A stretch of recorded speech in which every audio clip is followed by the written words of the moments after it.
Muy buenos días a todas y todos. Pues hoy la Comisión Central Mixta de Seguridad y Higiene en el Trabajo de la Secretaría de Salud estamos de manteles largos, ¿no? Tenemos aquí un ponente que yo creo que no necesita mucha más presentación porque creo que su trayectoria y toda la investigación que ha realizado en cuanto a sobre todo este tema de COVID-19 desde antes, desde lo que fue la influenza y toda su trayectoria como director, subdirector, investigador académico, profesor de tiempo completo de la Universidad de Guanajuato, investigador, pues bueno, no requiere más presentación y la verdad es que no quiero quitarle mucho tiempo porque sé que es un tema muy extenso el que vamos a ver el día de hoy.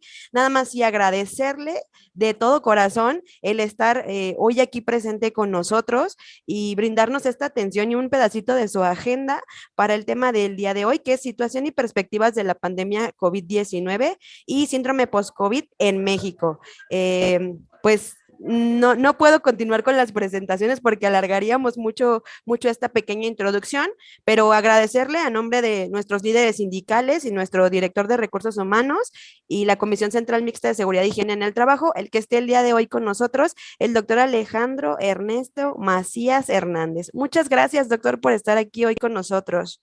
Muchas gracias, Talía. Gracias por su invitación eh, a la Dirección de Recursos Humanos, el doctor Perfecto Salcedo, que fue quien me contactó. Muchas gracias por su confianza. Eh, vamos a hablar de cómo se ve ahorita la situación y hacia dónde parece ir. Y quise hablar también particularmente del síndrome post-COVID, porque es algo que muchos van a padecer o vamos a padecer. Les voy a decir entonces también por qué. Seguramente han escuchado eso de las variantes de los coronavirus, que eso ha sido como, digamos que, el motor de la pandemia. Los virus van cambiando para dos cosas: para favorecer el escape, o sea, ¿qué quiere decir escape? Que vuelva a infectar al que ya infectó o que infecte a los vacunados. Eso es escape. Pero por otro lado, favorecer la transmisión. Mientras más se transmita, como lo vamos a ver al final, pues incrementa lo que se llama el R0 de la enfermedad. O sea, cuántas personas, no es lo mismo que una persona puede infectar a 3 a que puede infectar a 10. Entonces, cuando logran ese equilibrio de una mayor transmisión y mayor escape, una variante predomina sobre las anteriores. Eso no quiere decir que el virus se haga más virulento. Al contrario, a veces mientras más se transmite, más fácilmente, el virus se va haciendo menos virulento, como podemos ver con las variantes Omicron, que están cayendo ya en una población más inmune, pero que ya no se está causando los mismos cuadros de neumonía que nos causaba en un principio. Aquí lo ven, miren, de hecho, cuando estamos enfermos, excretamos nuestro virus en la orina, en el excremento, y aparece en el drenaje. Y hay estudios muy interesantes en el drenaje. Vean ustedes, por ejemplo, este es un estudio de drenaje en Minnesota, si mal no recuerdo. Vean cómo inicialmente en 2021 encontraban en el drenaje alfa, beta, gamma. Y luego lo sustituyó Delta, posteriormente Omicron y luego las variantes de Omicron en el drenaje. Y eso también se ve en la clínica. Cuando uno analiza las variantes de la variante original o virus fundacional de Wuhan, empezó a haber mutaciones y como ven ahí en esa onda azul marino, alfa, abajo beta gamma, que fueron menos intensas, pero luego la azul cielo, que es delta, y creíamos que ya delta iba a sustituir a todas las demás. O sea, aquí ven ustedes que a las variantes no les gusta la competencia. Una vez que aparece una variante, desaparecen los demás. Y las que ven al final son los Omicron. Omicron es tan formidable que no encontró ninguna variante mejor que esa, y entonces lo que han ido sustituyendo son las subvariantes de Omicron. Y así lo ven en el mundo, cómo evoluciona. Vean ustedes, hacia mayo del 2020, cuando esto empezaba, cómo había todo tipo de variantes. Déjenme nada más ver si puedo cambiar esto de aquí. Eso era ya en julio. Vean ustedes, primero, acá ven arriba, en verde, Delta, que apenas empezaba. Estamos hablando del 21, sí. Perdón, este es 2020. Delta. Abajo, en otros países como Europa, el norte de los Estados Unidos y Canadá, México, alfa, que veían en azul marino. Pero vean cómo hacia esas fechas, en el cono sur, por ejemplo, en verde pistache, Gama, Brasil, había en México variantes locales también, pero vean cómo eso fue en mayo, y ya hacia julio, cómo había la variante Delta dominado prácticamente a las demás. Abajo seguían en el cono sur Gama, pero vean ustedes, en octubre ya prácticamente se había quedado sola. Noviembre pensamos que ya la habíamos hecho, ya estamos hablando de noviembre del 21, y sin embargo, vean lo que ha pasado ya para marzo de este año. Ya Omicron había sustituido por completo a Delta. No les gusta la competencia. ¿Por qué? Porque Omicron, como les decía, se transmitía mucho mejor, pero además no solo se transmitía mejor, sino que escapaba la inmunidad. Ahorita les muestro una imagen para que vean. Y luego empezaron las subvariantes de Omicron, es lo que hemos escuchado, que lo que ven aquí en naranja es sobre todo la subvariante BA2, que cuando escuchen BA quiere decir Omicron. BA2 sustituyó a BA1 y vean ustedes hacia mayo cómo prácticamente todo era BA2. Aquí apenas empezaban Omicron BA5, que es la que actualmente predomina. Si nos fuéramos hacia agosto, ya vean allí en rosa, prácticamente ya todo lo que hay es Omicron BA5, pero aquí un problema, dirijan su atención, todos los países tienen ahorita BA5 y pareciera que BA5 es tan poderosa que se transmite tan fácilmente que es difícil que alguien me le venga a hacer sombra o la venga a sustituir. Y ahorita les voy a mostrar las gráficas en México y en Sudáfrica para que vean lo que estoy diciendo. Sin embargo, vean que en la India empieza a predominar ahí en morado otra subvariante, que es la subvariante 275, BA275. Parece, y eso todavía no lo sabemos, que BA275 sí es capaz de sustituir a BA5. Y si eso va a ser, pues vamos a tener una oleada de BA275. Ahora en el Reino Unido hay otra que es BA46. Bueno, independiente de cómo se llamen, es difícil que BA5 se vaya a quedar ya y que ahí terminó la pandemia. Yo creo que vamos a ver otras variantes. Lo que sí podemos decir es que en México vamos, en este momento, como ven, aquí son otros colores porque esto se hizo aquí en México esta es la página del gobierno de la Secretaría de Salud. Vean ustedes que la que predomina es sobre todo BA5 actualmente. Esto es una gráfica en el eje horizontal, ven el tiempo, 2021, luego 2022 ya es Omicron, pero ya las subvariantes de Omicron como están entrando y en este momento predomina francamente BA5. En México todavía, hasta donde sabemos, no tenemos la BA275, por lo menos no intensamente, pero esa es la que eventualmente puede llegar a sustituir a la BA5. A ver, esto de las variantes, pues es interesante, pero como ustedes pueden ver, puede uno hacerse bolas. Sin embargo, ¿por qué es importante? Porque desde un principio las variantes dieron color, ¿verdad? Desde un principio mostraron, fíjense, por ejemplo aquí, eso es algo que se mostró desde un principio, estas gráficas de la izquierda, ven ustedes, la eficacia de las vacunas, por ejemplo, de Pfizer, en azul, en rojo ven AstraZeneca, y una cosa que es notoria es que con la variante alfa, que era la variante inicial, la eficacia de las vacunas era casi del 100%, inclusive para enfermedad, no así para gravedad, que lo ven a la derecha. La eficacia es alta para enfermedad, pero vean ustedes cuando cambia la variante de alfa a delta, cómo la eficacia cae casi un 30%. Y de hecho la eficacia de las vacunas ha ido cayendo con la aparición de nuevas variantes que tienen más escape. Y sin embargo, si ven ustedes esta parte de la derecha, que esto es 2021, ven que la eficacia contra enfermedad grave y hospitalización no ha variado. O sea, eso sigue siendo una verdad que tenemos que entender. La enfermedad puede ocurrir de todos modos, aunque estés vacunado o vacunada. Pero lo que se trata la vacuna es para que no te pongas grave y no te mueras. Vean ustedes cómo en la gráfica de la derecha, la eficacia de la vacunación contra enfermedad grave y muerte sigue siendo más o menos la misma. Y eso lo seguimos viendo, aunque la vacuna que tenemos actualmente está preparada con la información genética del virus original fundacional de Wuhan en China.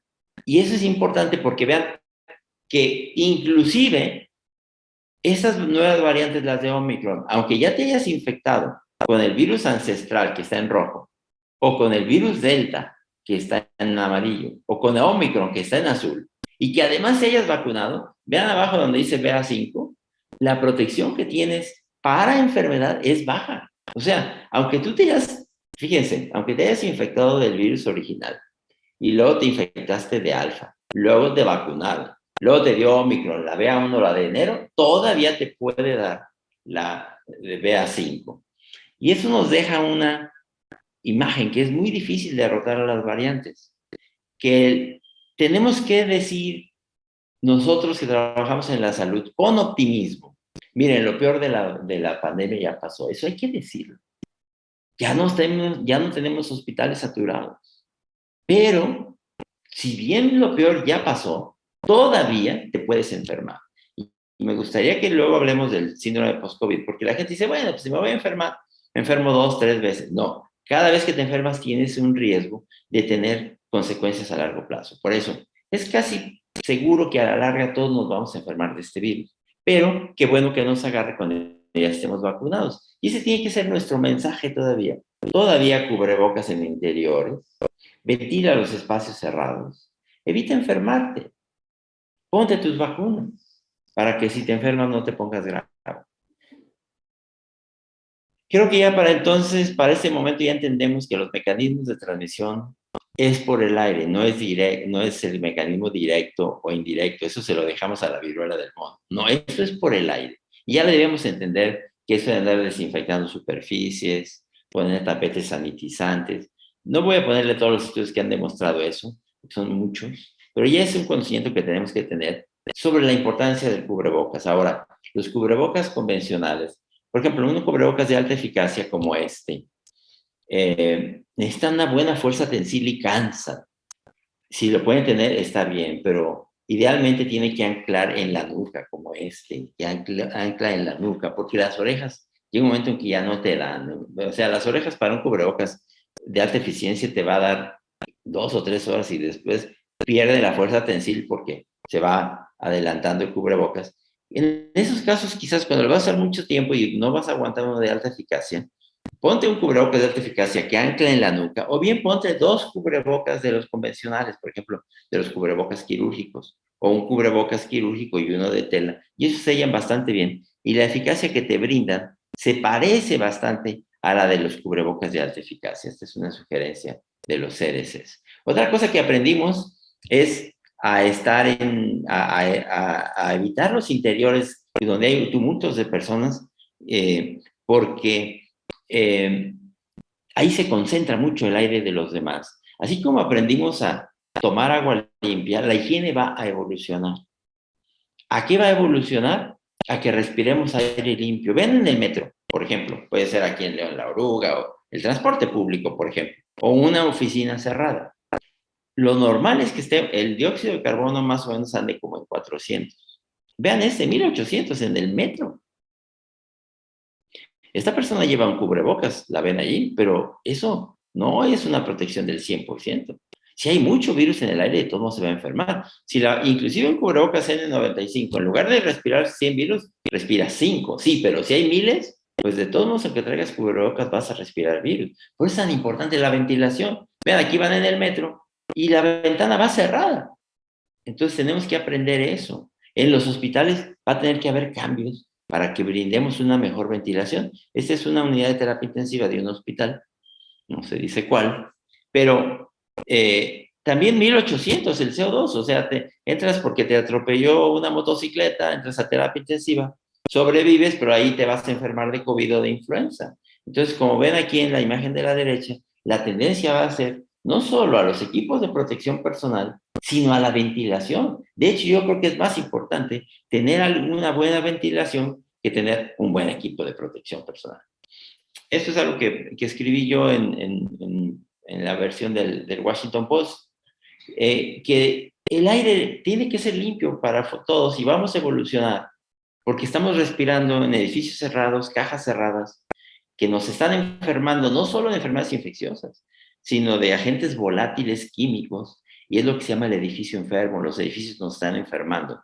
La arquitectura debe evolucionar para privilegiar la ventilación, y en los hospitales las precauciones de vía aérea van a tener que ser universales, porque seguramente en los hospitales nos estamos enfermando de muchas cosas.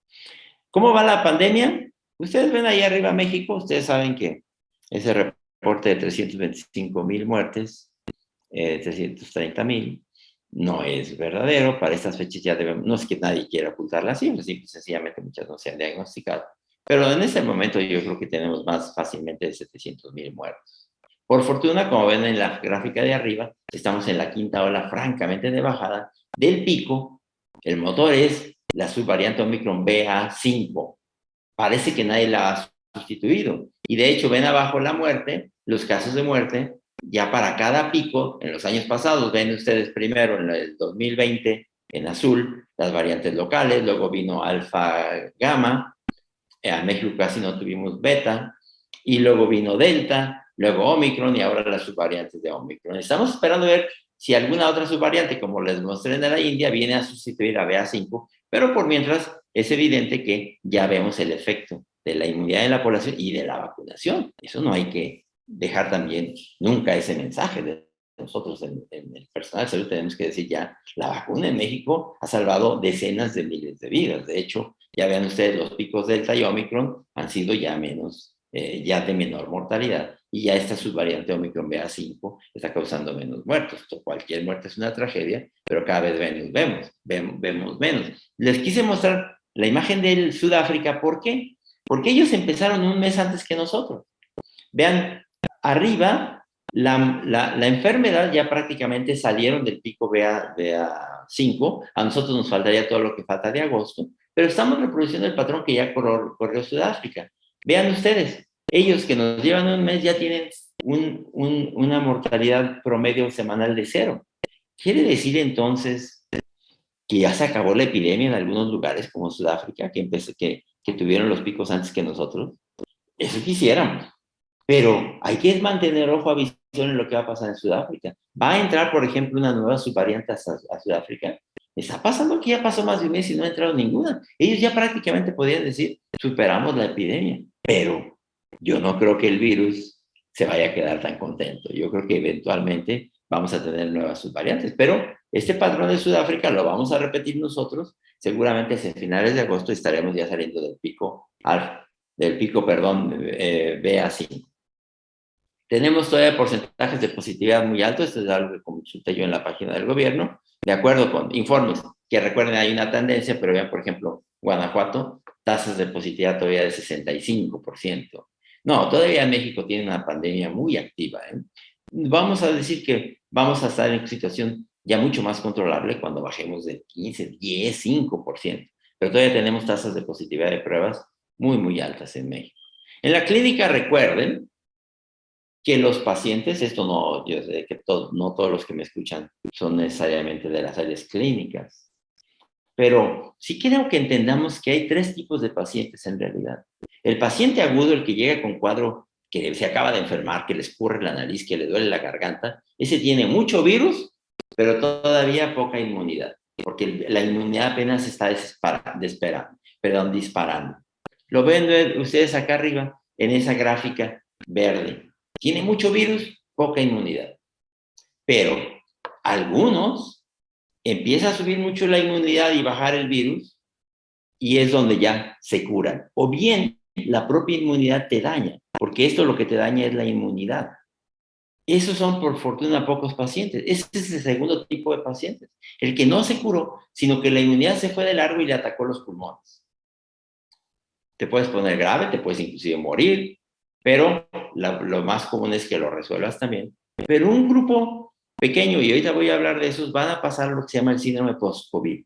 O sea, que se van a seguir sintiendo cansados y con molestias diversas, como ven ahí, de los pulmones, no se concentran bien, tienen sueño, o se les altera el patrón del sueño, o tienen dificultad para respirar, y luego les hacen una exploración y no les encuentra nada. Pero esos son los 3 tipos de pacientes: el agudo, el subagudo, el que está o el que se puede poner grave, y el que ya se curó pero que quedó con secuelas, que es lo que se llama el COVID largo. A ver, aquí hay una circunstancia muy especial, que es lo que se llama la hipoxemia feliz. Esta enfermedad, el virus se mete en el sistema nervioso central, como dice allí, y no te deja darte cuenta que te bajó el oxígeno. Yo ahorita con Omicron BA5 tengo en su casa gente que se siente perfectamente bien, pero que oxigena 70%. Los tengo que tener con oxígeno todavía.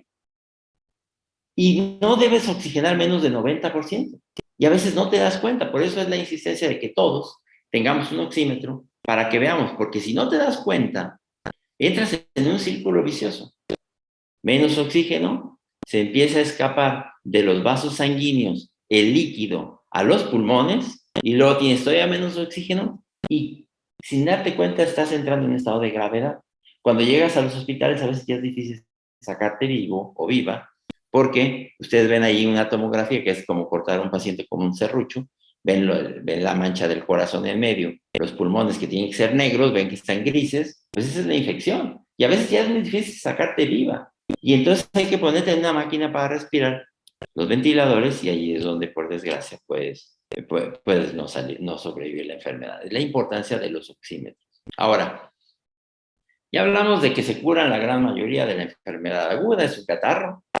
Algunos se ponen graves, esos son los que van a terapia intensiva, por fortuna ya son pocos, pero muchos van a tener eso que se llama el síndrome post-COVID o COVID largo.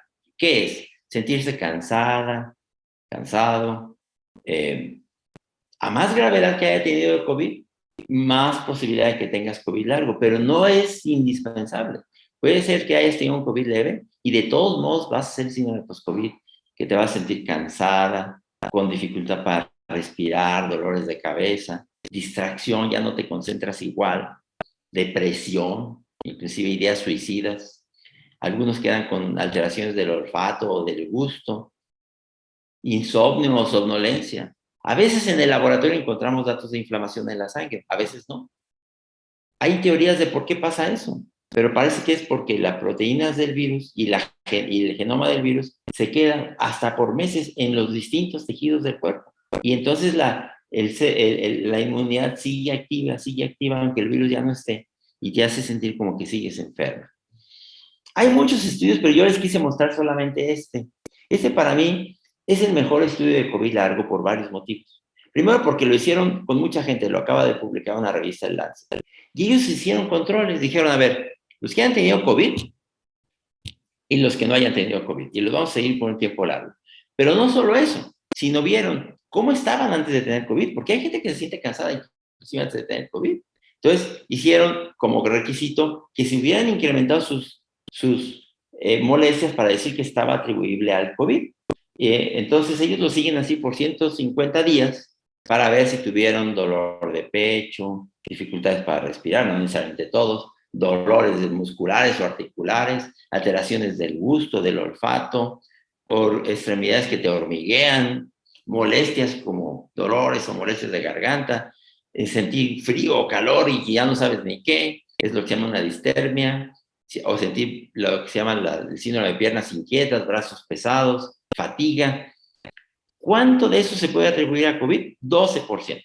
O sea, 12% de las personas van a quedar con COVID largo. ¿Por qué? Porque si tú quitas de ese 24% que lo tenían, el 8% de los que no tenían COVID, ya puedes sacar lo que dice acá en azul, queja con COVID menos queja sin COVID en controles es igual a queja atribuible a COVID. Así que podemos concluir con este estudio que es muy bueno, que el 12% de la gente va a quedar con COVID. Y lo que no dice cuánto tiempo. Generalmente, más de 2 o 3 meses, pero también, de acuerdo a un estudio en China, al año ya mucha menos gente lo sufre. A los 2 años, la gran mayoría se han recuperado, pero hay una proporción pequeña que van a quedar con molestias permanentes. Los grupos de riesgo para complicarse son la gente avanzada, gente que tenga enfermedades crónicas, gente que tenga enfermedad o que le estén dando medicamentos inmunosupresores, la mujer embarazada, las personas con sobrepeso, la gente que tenga adicciones. Nosotros no podemos cambiar nuestra edad, pero el mensaje tiene que ser, sé la mejor versión de ti mismo, de ti misma, haz ejercicio. Si tienes una enfermedad, contrólala. Si tienes sobrepeso, trata de ponerte en orden y tratar de bajar y llegar, si no a tu peso ideal, por lo menos pierde algunos kilitos. Con la epidemia, mucha gente subimos de peso. Yo subí 1,5 kilos, pero medio mundo ha subido de peso. Creo que hay que mantener ese mensaje y nosotros tenemos que ser, decíamos, la mejor versión de nosotros mismos. Y en el manejo dar esta información, o sea, se ha dado de todo, les dieron corticosteroides, dexametasona, citromicina, ivermectina, colchicina. Todavía hay gente dando ivermectina, es increíble. Anticoagulantes. A ver, yo sé que no todos están en áreas clínicas y no quiero atiborrarlos con información, pero en esa diapositiva en el manejo temprano lo que tenemos que hacer es checar oxigenación. Acuérdense que ese paciente tiene mucho virus y poca inmunidad. Le das cortisona o dexametasona y lo fastidias porque le vas a todavía deprimir más la inmunidad. Entonces, en eso es básicamente checar oxigenación y ponerles oxígeno. Los que sean de alto riesgo para complicarse, les podemos dar algún medicamento contra el virus, como el Paxlovid, pero no lo tenemos. Entonces, ahí a nosotros nos queda observar básicamente el que necesite oxígeno. Ya, el que se pone grave, el segundo tipo de paciente, el que decíamos, el que se pone grave, ahí sí ya mantenemos el oxígeno. Damos ahora sí cortisona, y ya, acuérdense que ahí ya lo que nos daña es la propia inmunidad. Dexametasona. Algunos necesitan anticoagulación, la gran mayoría no lo necesita. Ese paciente ya no necesita medicamentos contra el virus, ya no tiene virus casi, ni anticuerpos monoclonales. Eso es cuando está bien el paciente, pero con alto riesgo de complicarse. Y ya cuando no respondes a eso, pues ventilación mecánica, otros medicamentos como tocilizumab, baricitinib. Pero aquí mi mensaje es, a ver, en un principio lo más importante es la oxigenación. Es como el paciente que tiene diarrea. Lo más importante no es darle un antibiótico. Lo más importante es ver que se está rehidratando. El oxígeno para el paciente con COVID es como los líquidos para el paciente con diarrea. Hay que estar sobre la oxigenación para que no se nos complique. Ponernos las vacunas que tengamos que tener. México, si uno analiza por población general, no por adultos, porque si analizamos nada más por mayores de 18 años, México tiene una de las mejores tasas de vacunación del mundo.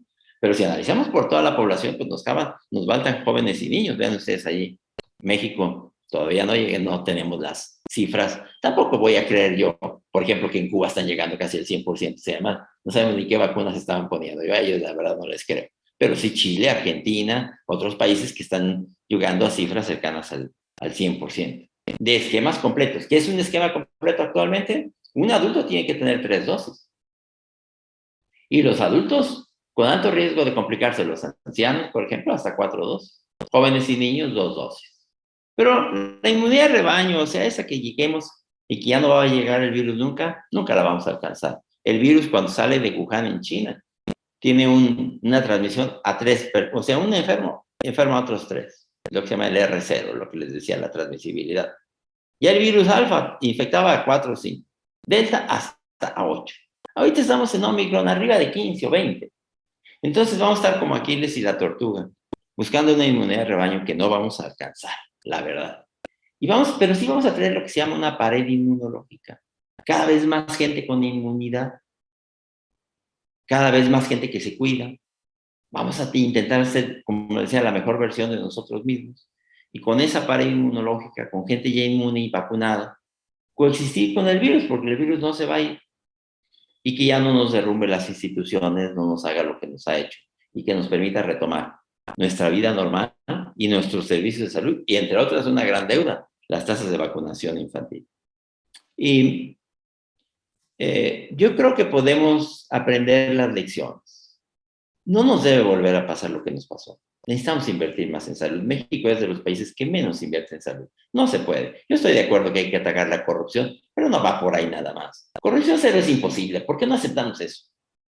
Pero sí hay que atacar la corrupción y sin embargo hay que invertir más en salud. México no puede seguir siendo el país que menos invierte en salud. Necesitamos redes nacionales de diagnóstico, una atención primaria con estándares razonables. Es verdad que mucha gente se atendió en consultorios donde se les sobremedicó. Yo no creo que hay que desaparecer esos consultorios porque si los desaparecemos vas a causar un caos. Yo creo que hay que regularlos, básicamente. Sí, el gobierno, el Estado debe ser el garante de una buena atención en un nivel primario.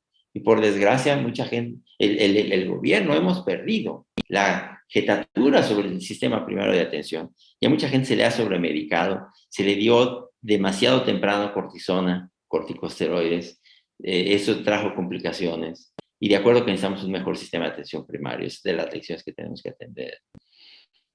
Más capacidad de terapia intensiva. México tiene no más de 3,000 buenas camas de terapia intensiva para un país de 130 millones de habitantes, 127 millones. Pues no puede ser. No es sorpresa lo que nos pasó. Yo no critico que hayamos o que el gobierno, los distintos gobiernos hayan querido poner ventiladores donde quiera. Pero ¿qué posibilidad tienes de sobrevivir los que tengan experiencia con eso?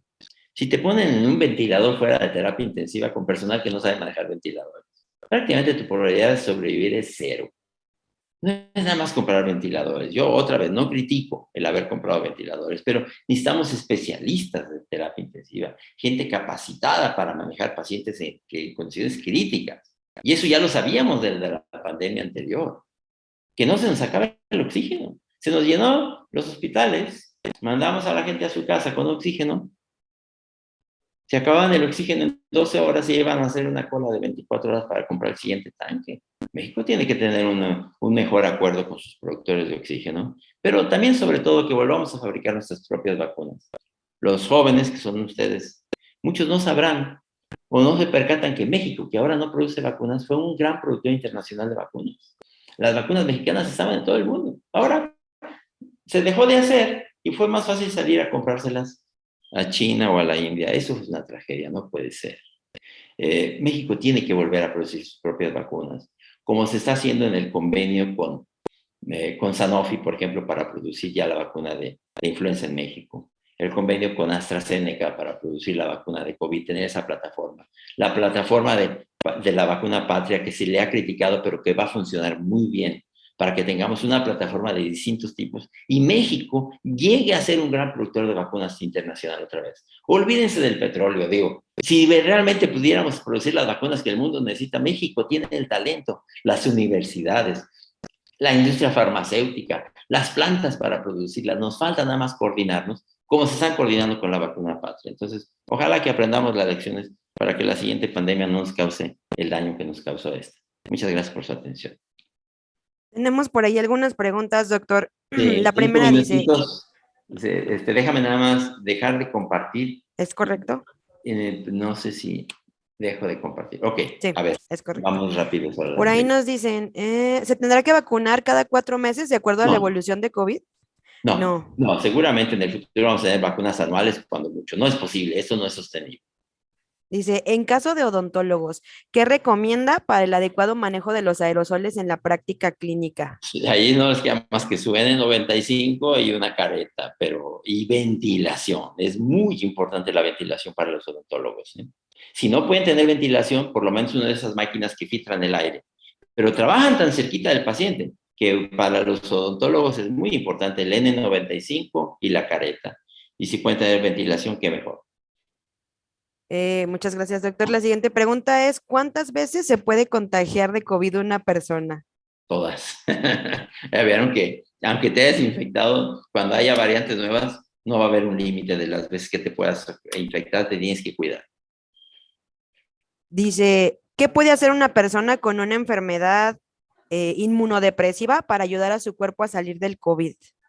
Sigo ahí, ejercicio, si tienes SIDA, tómate tu medicina, si tienes una enfermedad crónica, contrólala, es lo que puedes hacer. No, no, hay gente, inclusive gente normal que llega al consultorio siempre diciendo, doctor, déme algo para subir las defensas. Si no, o sea, ni que fuera tan fácil, ¿no? No hay medicina para subir las defensas. Quien te dé eso te está engañando. A no ser que tengas SIDA, ¿no? No hay medicina para subir las defensas. Para eso es el ejercicio, el control de tus enfermedades, ser la mejor versión de ti mismo. Es que todo lo queremos en cápsulas, somos bien flojos, la verdad. O sea, queremos una cápsula donde vengan las defensas. No, eso viene del ejercicio. Nomás que el ejercicio hay que hacerlo. No, démelo en cápsulas, doctor. No, el ejercicio no viene en cápsulas, perdona. Dice, ¿qué tan eficaces son las pruebas rápidas? Bastante, pero en un momento determinado. Tienes que tener mucho virus. En el periodo de incubación, ahí van a salir negativas. Y cuando vas saliendo de la enfermedad también son negativas. Necesitas tener mucho virus. Pero cuando estás en un cuadro muy activo, la prueba debe ser positiva casi siempre. Dice, ¿te puedes reinfectar de una misma variante? No, por lo que sabemos eso es muy común, no por lo menos a corto plazo. La variante, en cuanto deja de dominar, te puedes infectar por la que sigue, pero no por la misma que ya te dio. ¿Hasta cuánto tiempo se pueden ver los síntomas de COVID largo? No se sabe porque han pasado 2 años y sabemos que hay gente de 2 años todavía enferma.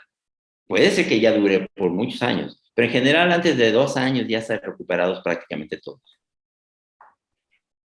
Pues creo que hasta ahí las preguntas, doctor. Me permito Muy bien. compartir en pantalla nuestro reconocimiento. La Comisión Central Mixta de Seguridad y Higiene en el Trabajo de la Secretaría de Salud tienen el honor de entregar el presente reconocimiento al doctor Alejandro Ernesto Macías Hernández por su valiosa participación en la conferencia magistral Situación y perspectivas de la pandemia COVID-19 y síndrome post-COVID.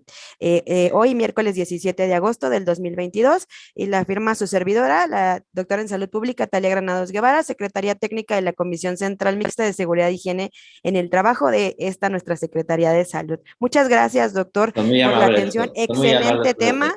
Y yo creo que todos nos quedamos con esta frase que yo creo que es muy impactante que nos acaba de decir, hay que ser la mejor versión de nosotros mismos. Y yo creo que Claro. con el apoyo que tenemos por aquí de nuestros sindicatos y con este proyecto de la nueva cultura laboral, pues vamos a salir avantes en esto que nos toca todavía, que tenemos un largo camino por recorrer. Le agradecemos mucho la atención a todos los participantes, que tengan un excelente día. Muchas gracias, doctor. Muchas Gracias. gracias. Que tengan un excelente Gracias, que día. estén muy bien, muy amables, ¿eh? Que estén bien. Saludos.